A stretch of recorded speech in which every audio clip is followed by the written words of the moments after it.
जहानाबाद में मुख्यमंत्री नीतीश कुमार के प्रस्तावित दौरे को लेकर जिला प्रशासन द्वारा तैयारियों का सिलसिला तेज कर दिया गया है। शहर में सफाई, रंग रोगन और बैरिकेटिंग का काम जोरों शोरों से चल रहा है, लेकिन इन तैयारियों को लेकर राजद ने सवाल खड़े कर दिए हैं। राजद प्रवक्ता डॉक्टर शशि रंजन उर्फ पप्पू यादव ने प्रेस कॉन्फ्रेंस कर कहा है कि प्रशासन मुख्यमंत्री को खुश करने के लिए सिर्फ सतही चमक दगमग दिखा रहा है, जबकि हकीकत में जहानाबाद की स्थिति बेहद खराब है। जहानाबाद शहर इस समय प्रतिमाह नगर परिषद के द्वारा 60 लाख रुपए से अधिक खर्च सफाई करने के बावजूद नरक में तब्दील हो गई है, जिन्होंने आरोप लगाया है कि हल्की बारिश में ही शहर जल जमाव की चपेट में आ जाता है और कई मोहल्लों में आवागमन तक बाधित हो जाता है। मुख्यमंत्री का जहानाबाद में आगामी 26 जुलाई को कार्यक्रम होने की संभावना है, लेकिन 4-5 दिनों में से ही पूर्व बैरिकेटिंग कर लोगों को कैद किया जा रहा है। उन्होंने ये भी आरोप लगाया है कि मुख्यमंत्री के कार्यक्रमों में लूट खसोट होती है, जो राशि इन तैयारियों पर खर्च होती है अगर विकास कार्यों पर लगे तो शहर की दशा बदल सकती है। उन्होंने जिला प्रशासन से टूटे फूटे सड़कों की मरम्मत और जल निकासी की समुचित व्यवस्था की मांग की है।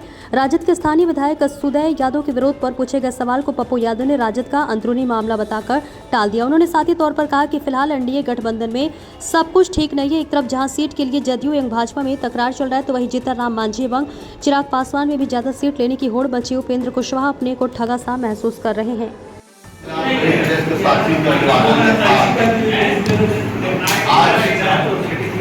इस तरह से सरकार के स्तर पर और कैबिनेट में सेंट्रल हॉल में, पटना के सेंट्रल हॉल में जो भाजपा और जदयू के मंत्रियों के बीच जो नूरा कुश्ती चल रहा है, यह प्रदर्शित करता है कि कौन कितना ज्यादा लूट सके, इसी में लोग लिप्त हैं।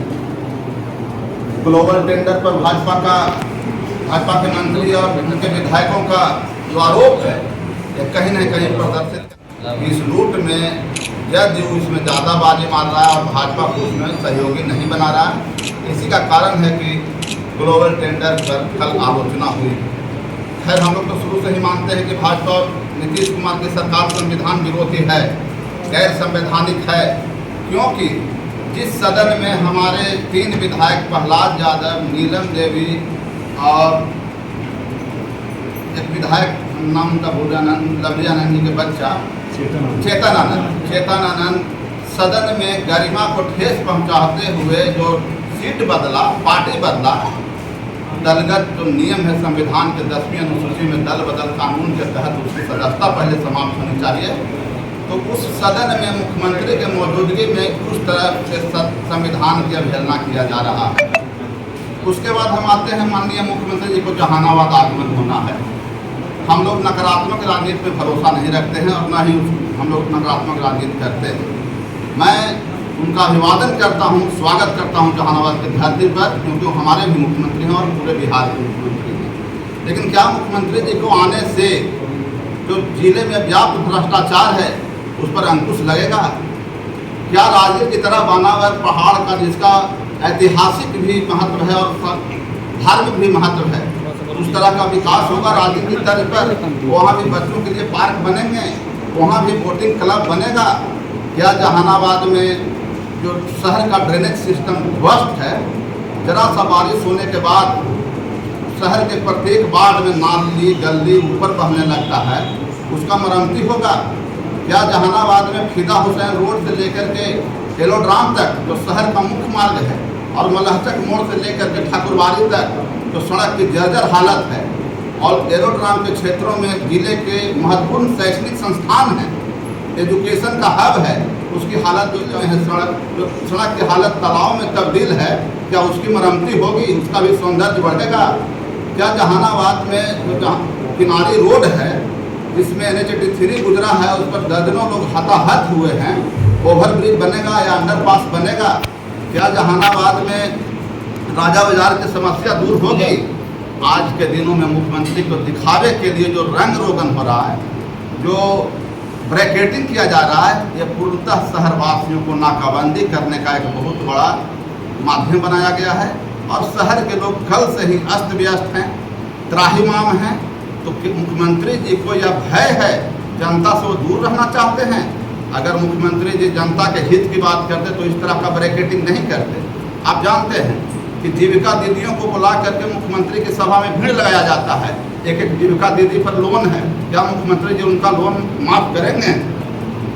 हम चाहते हैं कि मुख्यमंत्री जी इन घोषणाओं के साथ जहानाबाद को भी एक सौंदर्य विकसित शहर बनावें, विकास का शहर बनावें, क्योंकि जो जहानाबाद में आज से जो 50 साल पहले 2 गवर्नमेंट कॉलेज था, उसके बाद तीसरा सरकारी कॉलेज यहाँ नहीं बन सका।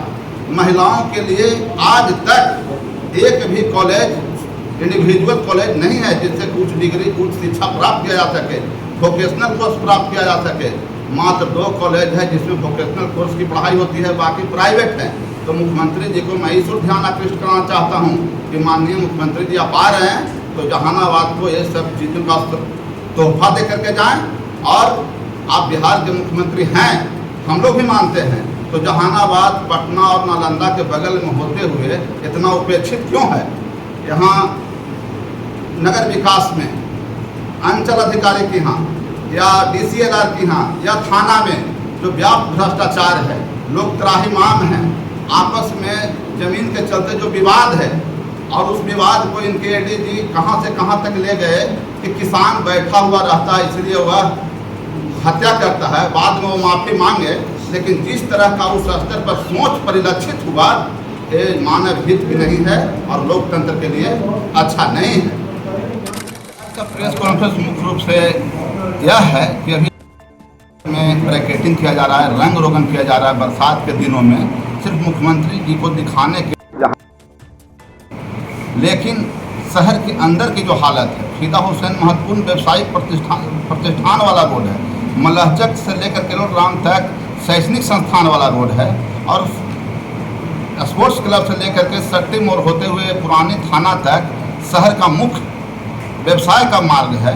उस शहर की स्थिति कैसी है? तो प्रशासन मुख्यमंत्री जी के मुख्य सड़क मार्ग को सौंदर्य से दिखाना चाहता है कि जहानाबाद सुसज्जित है और सुलभ है, स्वच्छ है, लेकिन हालात बहुत बदतर है। यहाँ की ग्रामीण क्षेत्रों के भी सड़कों की हालत बहुत ख़राब है। तो सरकार को दिखाने के लिए यहाँ के प्रशासन नाकेबंदी करना चाह रहा है, और इसमें मुख्यमंत्री के साथ साथ उनके मंत्री का भी यह सहयोग होगा, तभी तो इस तरह का प्रशासन का मन बढ़ा हुआ है कि जनता को नाकेबंदी किया जा रहा है मुख्यमंत्री के आगमन के लिए। यही तो राष्ट्रीय जनता दल की खूबसूरती है कि हम लोग प्रतिपक्ष से भी उसी तरह से व्यक्ति करते हैं, और लोग लोकतंत्र है। वही जनता उनको माला पहनाया था, वही जनता में कुछ बात है तो हमारा पार्टी स्तर की बात है, हमारा सुप्रीमो हेड है। हम राष्ट्रीय जनता दल लोकतांत्रिक प्रक्रिया में आस्था रखते हैं, और लोकतंत्र का वो एक महत्वपूर्ण अंग है। एनडीए में देखा जा रहा है कि आपस में लोग झगड़ रहे हैं पर, जैसे कल डिप्टी CM और इनका अशोक चौधरी का, हम तो बता रहे हैं कि संविधान विरोधी यह सरकार है, और यह प्रदर्शित किया कि इस विभाग में जो आप ग्लोबल टेंडर के नाम पर RDO में लूट कर रहे हैं, उसमें हम सभी को भी हिस्सा दे दिए, और कौन कितना ज़्यादा लूटे मुख्यमंत्री के सामने यह प्रदर्शित हुआ कि सभी विभागों में लूट है। और आज के दिनों में जदयू के RDO मंत्री ज़्यादा लूट रहे हैं, उसमें भी हमको शेयर चाहिए। हम लोगों को ऐसा परिलक्षित हुआ। ऐसी ही और खबरों से हमेशा अपडेट रहने के लिए चैनल को सब्सक्राइब कर लीजिए, और वीडियो पसंद आया हो तो लाइक और शेयर करना ना भूलें।